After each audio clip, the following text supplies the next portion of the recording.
Well. Nilabas na ng 107.5 ang live performance ng Sonara sa kanilang single na Tabi. Siyempre dito po sa Wish Bus. Samahan nyo akong panoorin at gawan po natin ng reaction video to. Let's do this.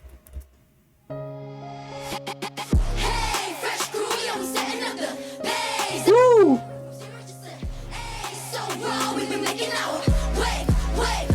Come on girls. Yeah. Talaga bang may ganun? May grrrr. Sino yung gumanon? Wait lang ha.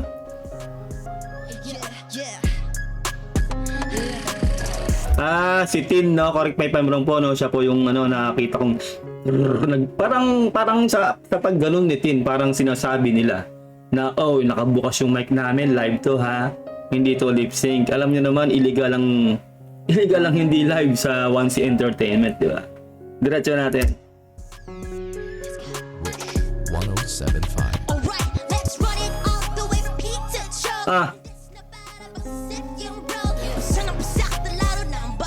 Woo! Grabe naman yung bigkasan na yun ni Megumi, di ba? Napakalutong ng pagkakabigkas naman nun. Di ba? Live na live in full effect. Grabe.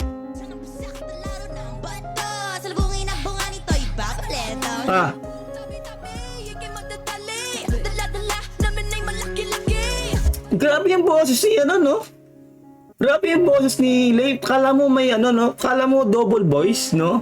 Parang dalawa yung boses ng kumakanta. Ganun yung quality ng boses niya ni Leif, no? Pakinggan nyo. Di ba? Grabe naman siya. Nami. Woo! Galing naman ng second voice na yun ni Domeng, di ba? Nakita niyo yung harmony nila ni Nami? Ay, pakinggan nyo ha, pakinggan nyo mabuti. Yung harmony nilang dalawa, yung nag-second voice doon si Domeng dito kay Nami. Pakinggan nyo ha. Yeah!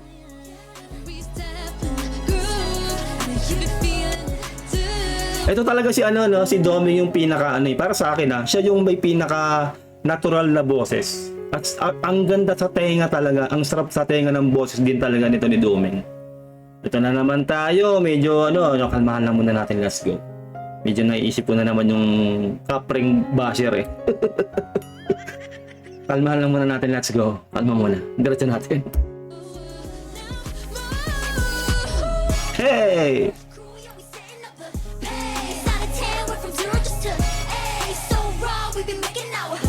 Grabe.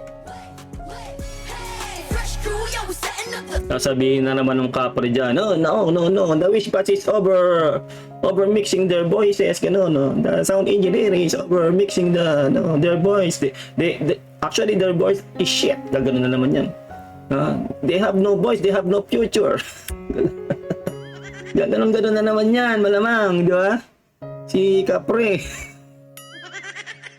Kasi may masasabit pa rin siya dito. Di ba? Meron pa rin siya masasabi talaga dito. Sabi nila, syempre, Wish Bus yan. Ganon, di ba? The sound engineer is over production. Ganon na naman. Hindi lang kasi talaga mabigyan ng justice dun sa mga fan cams, di ba? Pero dito ngayon naririnig natin talaga. Live na live sila at merong boses. Di ba? At hindi rin natin pwedeng sabihin na kaya umulit sila, di ba? Nakita kasi natin umulit eh. Di ba? Para nag-take to sila nun yung mga fan cams, di ba? Hindi natin masasabing kaya inulit dahil palpak yung nila. Meron kasing pumasok sa likod. Di ba? Dito sa pinto. Di ba? Kaya hindi mo pwedeng makuha ng camera yon eh. Kaya nag-take to siguro sila nung time na yun. Pero talagang sa naririnig po natin tayo, hindi naman tayo mga bingi, hindi naman tayo mga mahihina ang pandinig natin. Meron po silang matinding vocals dito. Meron po silang talagang ganun. Di ba? Kaya pag nireact po ito ng kapre, malamang may masasabi pa rin talaga kasi pag hate niya talaga. Diba? Wala na po tayong magagawa dun. Pero ito po para sa akin, ito po ang isang matinding batayan talaga na may boses po tong girls. Diba? At hindi po natin pwedeng sabihin na hindi na sila mag-i-improve, which is yun po yung sinabi ng kapre, diba? Na hindi na sila mag-i-improve itong Sonara. Diba? Para sa akin, sino siya para sabihin yun? Diba?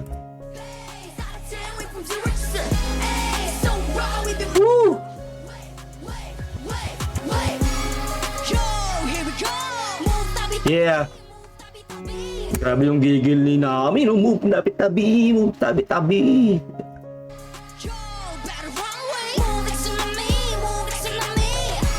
Yung may grit din siya, no? Pagbigkasin namin ng ano, no? Tabi-tabi, no? Move na tsunami, ganoon siya, may grit siya. Ah. Mama Mary, oh. Nakita niyo na ba si Mama Mary? Tignan niyo si Mama Mary, ah. Si Mama Mary, oh. Grabe naman yung, ano, yung visuals naman ito ni Eureka, di ba? Si Mama Mary. Pakita mo na. Ganon. Akin yun. Woo! Grabe naman yung ano, ang lutong ng mga bigkasan naman doon ni ano, ni Tin.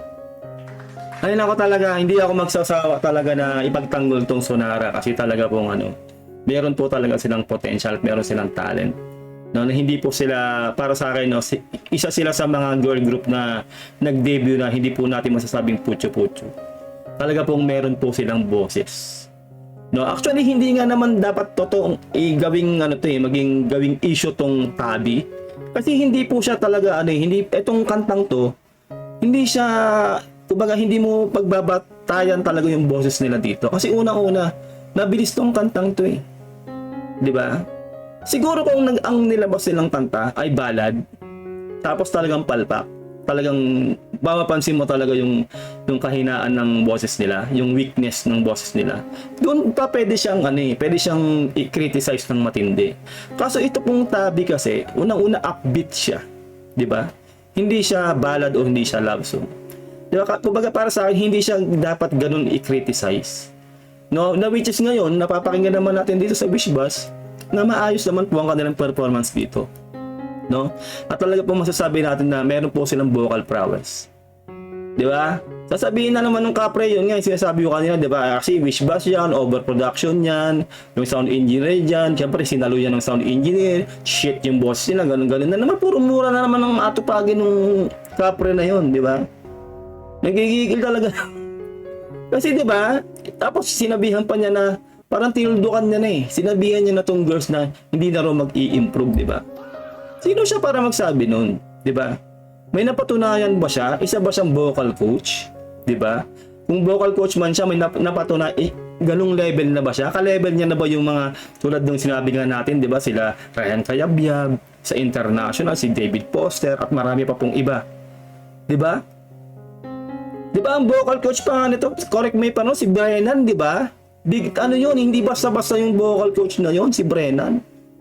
Diba? Correct me if I'm wrong, naging vocal coach din ng ano yun, ng SB19, si Brennan.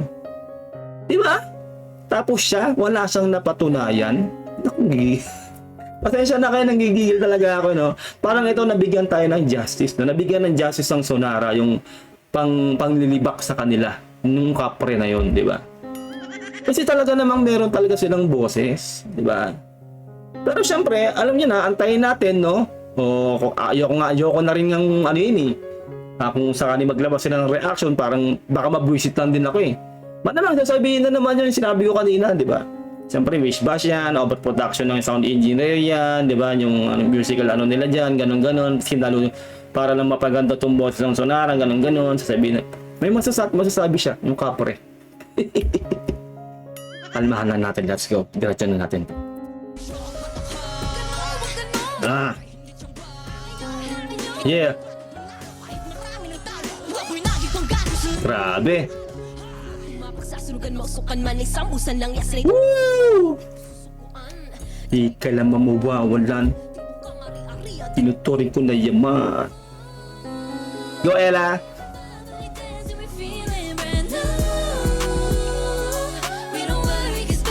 Grabe. Oh, yeah.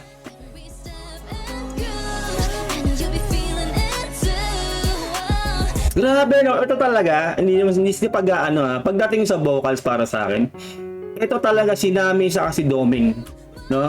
Si Nami sa si Doming yung nangingibabaw. Parang para sa akin sila talaga yung ano, kumbaga sa vocals ha. Sila talaga yung kumbaga parang nagpapantay, no? Sila yung talagang para makumpleto talaga silang 7. Ito talagang dalawang tuyong kumbaga parang left and right sila. Kumbaga, alam niyo ba yon yung lalo sa earphones, di ba? Sila yung para magpantay yung tunog. Di ba? Si Doming sa si Nami talaga. Di ba? Kumbaga sila yung main, para sa akin na parang sila yung dalawang main vocals ng Sonara. Di ba? At kung yun din po yung ano nyo, i-comment nyo sa baba kung yun din napapansin nyo sa kanilang dalawa.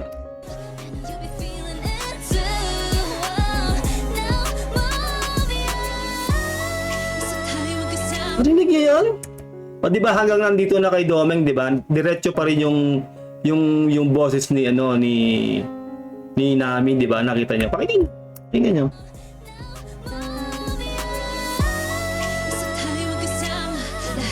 Oh, di ba kinulot pa ni Nami, di ba? Yung dulo. Yan ba ang bakas, di ba? Pakinggan niyo.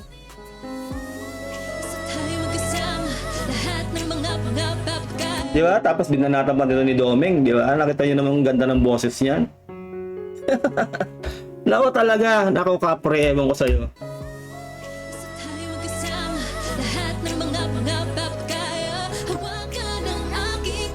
Woo! Nice. Pakitaan mo kami, Nami.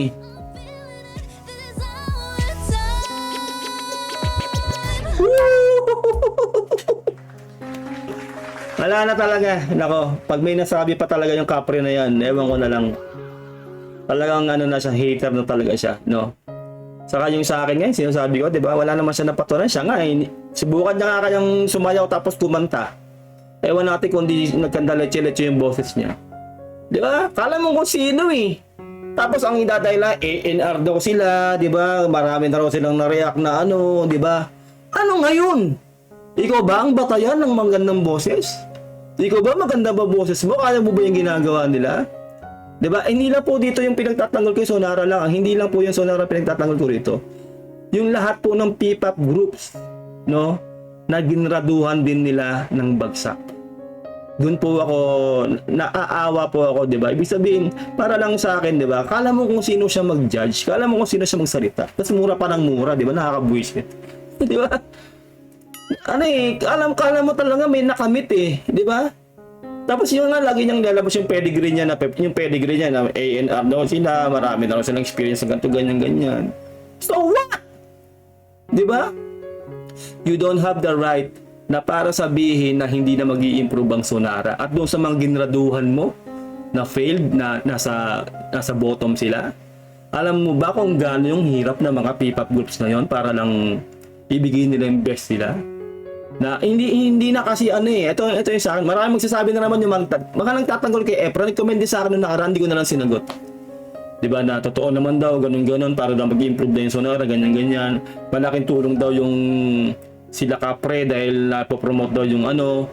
Eh samantalang yung SB19 hindi naman nila hindi man nila makritik ng ganun eh. Kasi nga mawawalan sila ng audience, diba? Malaki yung magiging basher nila, pati yung Bini. Diba? Siyempre, hindi nila gagawin yun. Na, which is realidad, talagang minsan talaga rin, pag nag-performance ng SB19, 18 ako sabihin ko to minsan talaga, nagiging flat din minsan, kasi nga sumasayaw sila, sing and dance sila eh. Normal yung tao ka, hindi ka robot, hindi ka AI. Diba? Ang gusto nung tenga nung kapre na yun, diba? Talagang laging perfection na sa panindinig niya. Pag nagre-react, kala mo itsuro, kala mo yung ano, yung judge siya sa American Idol na pinaka ano siya, nasa high standard yung quality niya, na ganun siya, yung judge talaga yung dating. Sa nakikita natin sa Sonara, talagang meron silang boses, no? Hindi niya pwedeng basa-basa i-judge tong Sonara ng ganun lang. No, kaya sa mga sa mga kumakampi doon sa kapre na yon, sige lang, mag-comment lang kayo sa baba. No, iparamdam niyo na kayo, nakukuha kayo ng foreigner na ganun, no? Na talagang ewan ko, hindi naman sa porke Pilipino tayo, kampi natin Pilipino, hindi ganoon eh. Sobra siya. No, maraming nag-a-agree din sa akin sa sinasabi ko na hindi tama yung kanyang, hindi criticism yun eh, hating na yun, ini-hate niya na talaga itong Sonara mulat sa pool. 'Di ba? Totoo 'yan. 'Di ba? Tatasit. Kumbaga tinapos niya, sinabi niya talaga na hindi na mag-i-improve tong Sonara. 'Di ba? Ang dami pa rin talaga na naniniwala doon, talagang giliw na giliw sila. Ito giliw na giliw sila doon sa reactor na 'yon dahil nga iniisip nila malaking fans din sila yung mga yon ng SB19. Nako, mga 18. Huwag kayong magpabulag sa ganun. 'Di ba? Kapag meron talaga silang mga sinasabihan, lalo yung kapre na 'yon, no? Sinasabihan niya tong Sonara na walang boses, talagang hindi na magi-improve. Nako, huwag kayong plastic, tamaan naman kayo na hindi naman talaga ganun. 'Di ba? Hindi naman tayo porke Pilipino lang, kahit tatanggol ko tong Sonara kahit naman talagang totoo yung sinasabi doon. Hindi po ganun eh. Kasi napapatunayan naman natin na meron pong may quality ang boses ng Sonara. Ganun po 'yun. Hindi lang natin pinagtatanggol tong Sonara dahil Pilipino sila, na kahit sino naman eh. Halimbawa talagang nabosesang ko tong Sonara rin talaga, na talagang palyado pa sila. Sasabihin ko rin talaga yun na ay medyo kailangan pa talaga mag-improve din talaga ng Sonara. Pero hindi ko sasabihin na hanggang doon na lang sila. Hindi ko sasabihin na ay ala na, hindi na mag-improve yung Sonara, ganun. Parang tinapos mo na yung pangarap ng mga bata eh. Diba, sino ka para mag-judge? Diba? Ano ka God? Ano ka Diyos? Yung, si God nga, hindi nga ganun eh. Ikaw tao ka lang, ganun ka. 'Di ba? Kung naiintindihan siya, sabi ko, i-bash nyo ako dyan sa baba, yung mga fans nun, nung reactor na yon, i-bash nyo ako dyan sa baba. Walang problema, pero mas marami kami na naniniwala dito sa talent ng Sonara. No? Talagang day by day, nag-i-improve sila, day by day, pinapakita nila kung sino sila. Pinapakita nila yung vocal prowess nila. Ganun yun. Hindi yung tatapusin mo na yung pangarap ng mga bata, bibigyan mo ng mga ganung kritisismo. 'Di ba? Yung criticism mo, pang da-down na yun eh. 'Di ba? Actually, hindi constructive criticism yun. 'Di ba? Diretso na natin to na nababad trip na.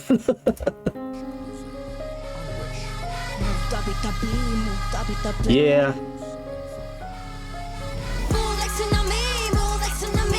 Hey!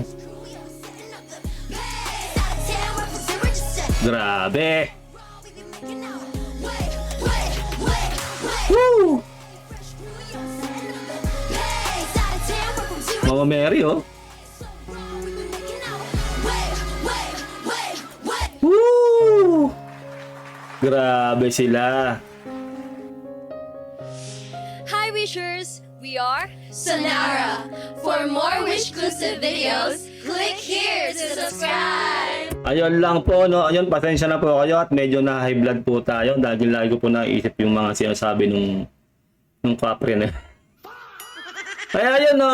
Pag nireact na naman nila to, malamang expect na natin, no? Na may masasabi po sila dito sa Sonara. Wala na po tayong magagawa doon kung gano'n po yung sasabihin doon. Kaya sa inyo na rin po kung sinong mas paniniwalaan nyo. Kung mas pinaniniwalaan nyo ba na talagang palyado, talagang wala na pong kinabukasan itong baby pa na Sonara, halos wala pa po silang 1 month. Di ba po? Na maniniwala kayo doon na sinasabi niya na talagang hindi na mag-i-improve itong Sonara. At susuportahan nyo pa rin yun. Di ba? Parang, para sa akin, no, rerektahin ko na kayo, no? Kung ganun ang mindset nyo, mahiya kayo sa balat nyo. No? Mahiya kayo sa balat nyo. Para kayong hindi Pilipino. Di ba? Hindi po ganyan ang mindset at ang ng pagiging Pilipino. Ang mga Pilipino po ay mababait. No? Hindi po tayo nagtatanggol dito sa Sonara dahil Pilipino lang po sila. Hindi po ganoon. Dahil nakikita po natin sila ng potential, meron po silang ibubuga at meron po talaga silang boses. Mali po yung mga sinasabi ng ibang mga tao, lalo na po yung ibang nagre-react dito sa Sonara, na sinasabi po nila na wala na pong kinabukasan itong Sonara.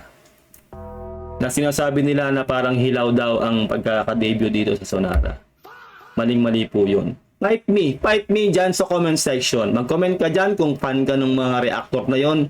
Mag-comment ka rin kung alam mong nakikita mong merong talagang boses ng Sonara at talagang nakikita po natin yung kanilang matinding improvements day by day sa paglabas po nila mula nung debut. Maraming salamat kung nakabot ka hanggang dito. Ingat kayo lahat. God bless and peace out. Bye.